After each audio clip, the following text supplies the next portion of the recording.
go away. But how does your car, you see the 18, up in the wall. Kyle Busch in the 18 destroying that car.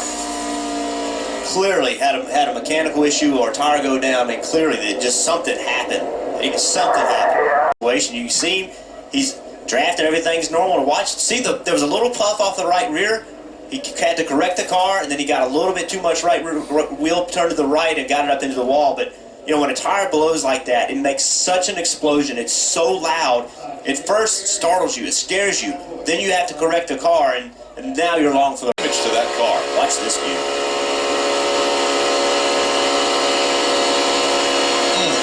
You can see when the back of the car comes together, sometimes that results in what we just saw. It's contact from the 25 car, looked like to me. Well, we talked about a little bit earlier how tough the tri-oval can be, and that started in the tri-oval. It looked like the 25 either thought he was clear or the car got tight and pushed up for some reason. It started to change lanes, got into the quarter panel of the other car, causing the accident.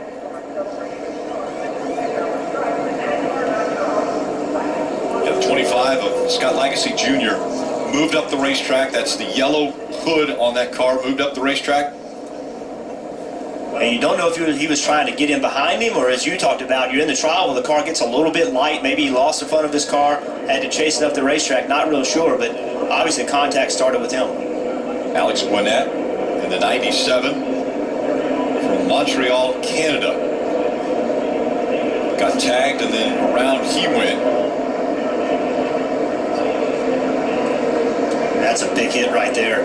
Ray Black Jr. in that white, blue, red car, those 7. When you're up against the wall and somebody comes into the side of you and hits you like that, that is a big impact. It doesn't look as dramatic as, say, Kyle Busch's wreck looked today. In position before the competition yellow. And Elliot's out. The 6 of Darrell Wallace Jr. is going to go around. He catches the 48. The big one happens in front. 2 of Austin. Dillon is collected. 3 of Ty Dillon gets through.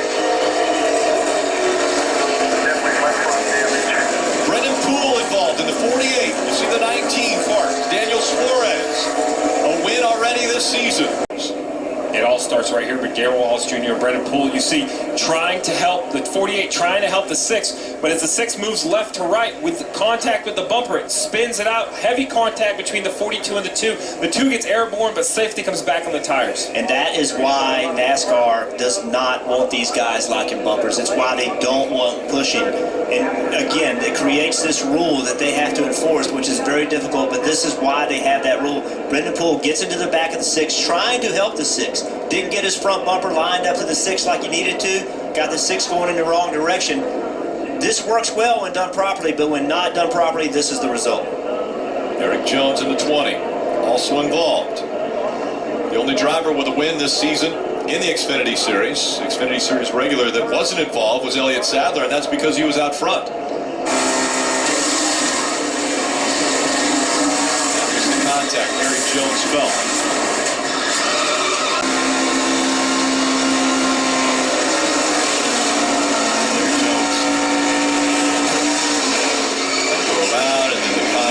There.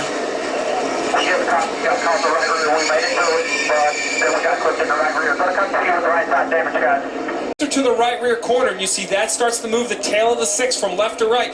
Darrell Wallace Jr. does the best he can to regain control, but at these speeds he loses control, gets into the 20, and then you start to see just back and forth. You see the 19 and Daniel Suarez as it leaves the screen, almost has it collected. The 2.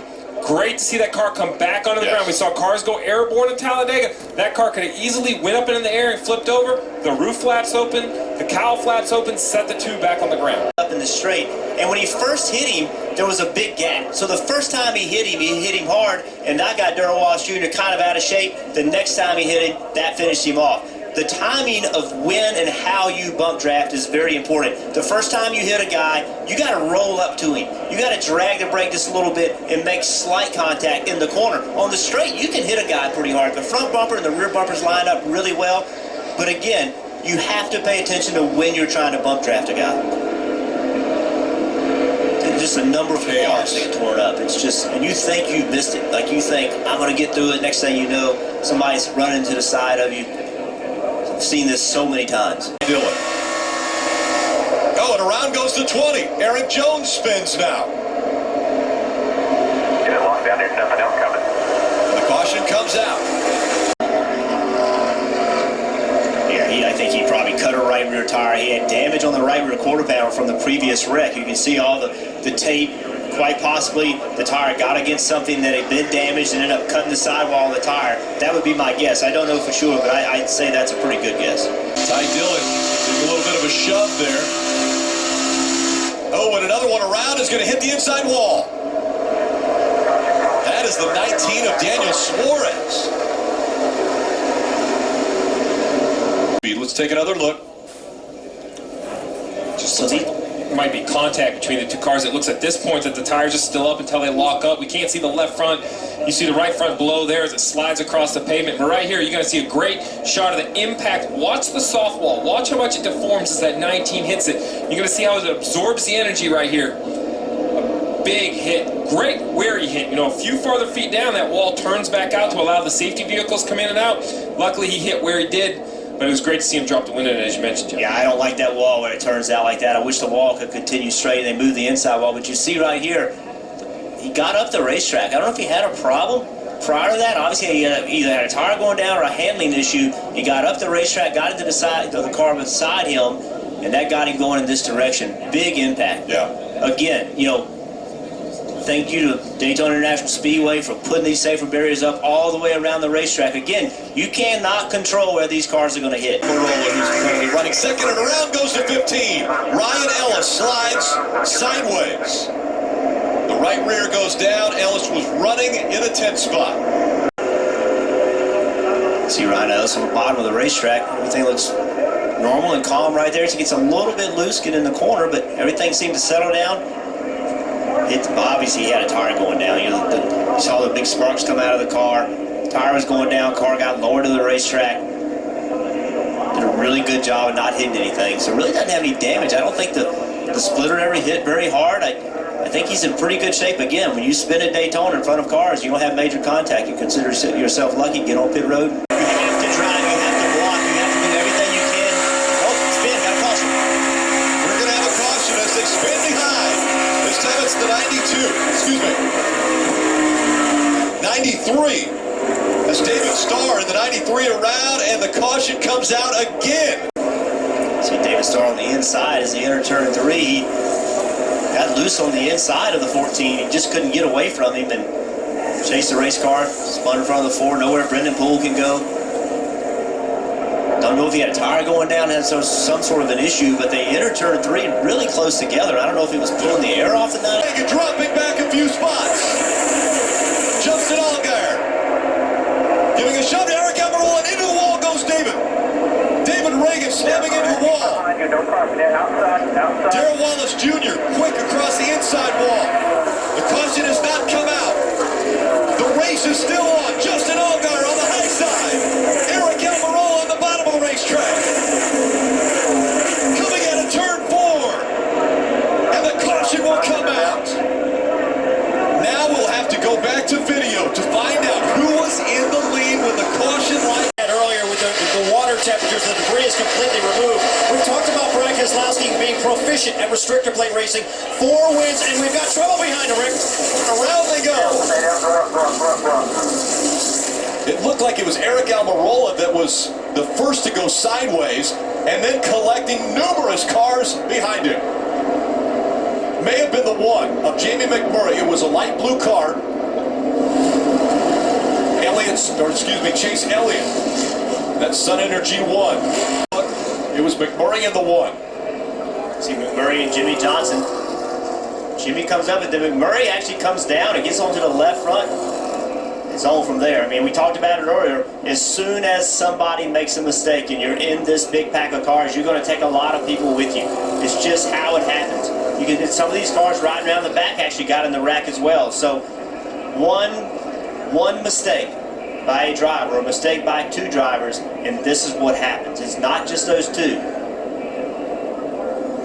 And a bump there by the 48. The back bumper of Jamie McMurray. 78 of Martin Truex Jr. caught up. Danica Patrick also. Dale Earnhardt Jr. in the 88.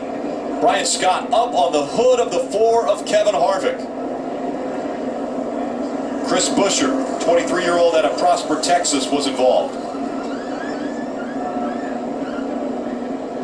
Also that 46 of Michael Annett, another Midwesterner. Big impact. Jamie Murray hit really hard. Ended up getting clipped in the rear, turning to the right. Hard impact, and all these cars, they had nowhere to go. Of course, Jimmy Johnson in the 48 involved from the beginning. We're on board with Jamie Murray. You just saw the wheel, that small movement. You just couldn't save it. Hard impact, and look at the multiple impacts. Another shot. 3 big hits for Jamie McMurray. Gets his hands off the wheels, so as the wheel goes left and right, it doesn't catch his thumb or a finger. On board here with Dale Earnhardt Jr. You hear him out of the gas. Just nowhere to go. He drives through the accident, but a lot of damage to the nose of the 88 car. All 4 Hendrick cars involved. Casey Kane as well. A lot of damage to the 48, the 78. And the frustration of speedway racing is this is it. 2 drivers, Jimmy Johnson and Jamie McMurray, get into one another. Just mistakes. And their mistakes are going to cause a poor night for 15, 16, 17 cars. Yeah. We're at almost 19 cars that I've counted. And look at Kevin Harvick, how far underneath Brian Scott he is. The rear tires are on the roof of the 4 car. Matt DiBenedetto in the 83 is up underneath the 4. And the sparks fly.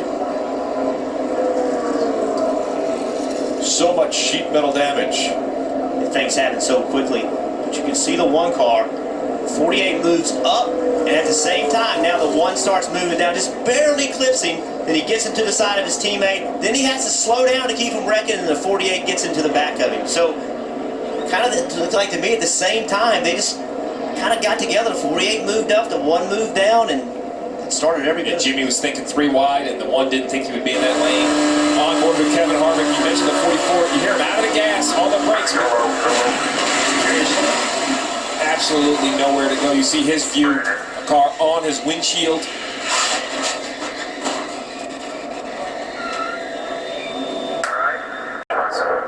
Look at the 34, how fast he's coming in there. 31. Yep, 31 also. Ryan Newman, he gets into the back of Greg Biffle. I mean, all these cars had significant damage. The 16 of Biffle, of all the cars that got hit significantly, he probably has the least amount of damage if it didn't damage the fuel cell. 20 of Kenseth. A lot of big names in this wreck. See Danica in it. She was she had just gotten lapped. There's the damage to the 4 of Kevin Harvick. The hood folded back, not even a front end. As they were fighting for points, just got loose, collected the 13 and the 19 with damage. Yeah, I feel like he had to cut a tire, had to run over something. As quickly as that car came around, there was some sort of a problem. Yeah, he had a tire go down, I'm sure. Probably ran over something. And the 13 car, Casey Mears, having a great night with a chance to win, gets into it. Maybe not a lot of damage on the 13 or the 19, but plenty of damage on the 14 as we ride along. Watch Tony's hands. Watch his hands. Drives in the corner. He knows he has a problem right there. So, yeah, that was more than just being free on entry. He had some sort of a problem. You can see he knew it. He had to turn the wheel to the right. Then you saw the big correction. Certainly some sort of a mechanical issue or a tire down.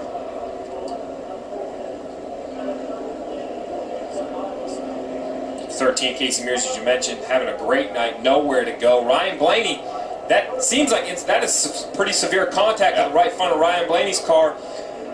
19 of Carl Edwards, a lot of damage. The 6 of Trevor Bayne gets pretty fortunate here. Just a little bit of damage so far, really. I think that one. His last one. But that only works if you can get wreck the wall. And the 19 back across, and he'll get into the wall as well. It was A.J. Allmendinger that first hit the wall. Now the crossing is out.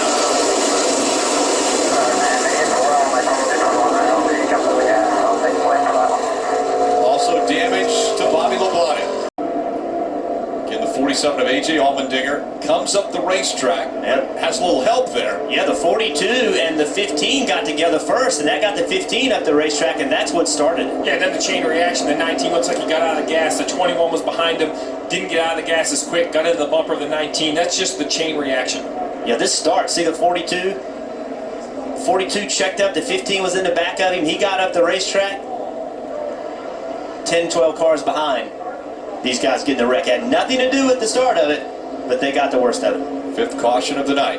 We're here with Dale Earnhardt Jr. You see him bounce off the wall in front of him. He's out of the gas.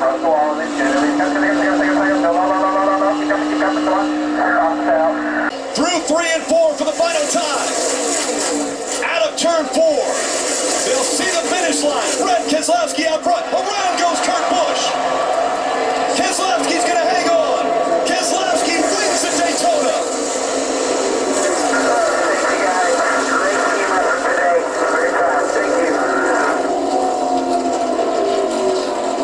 Prepared car by Stuart Haas, and I'm just happy to drive for them. You know, we want to win more often. We were in position to do it. We had everything going our way tonight. Worked real well with Kyle.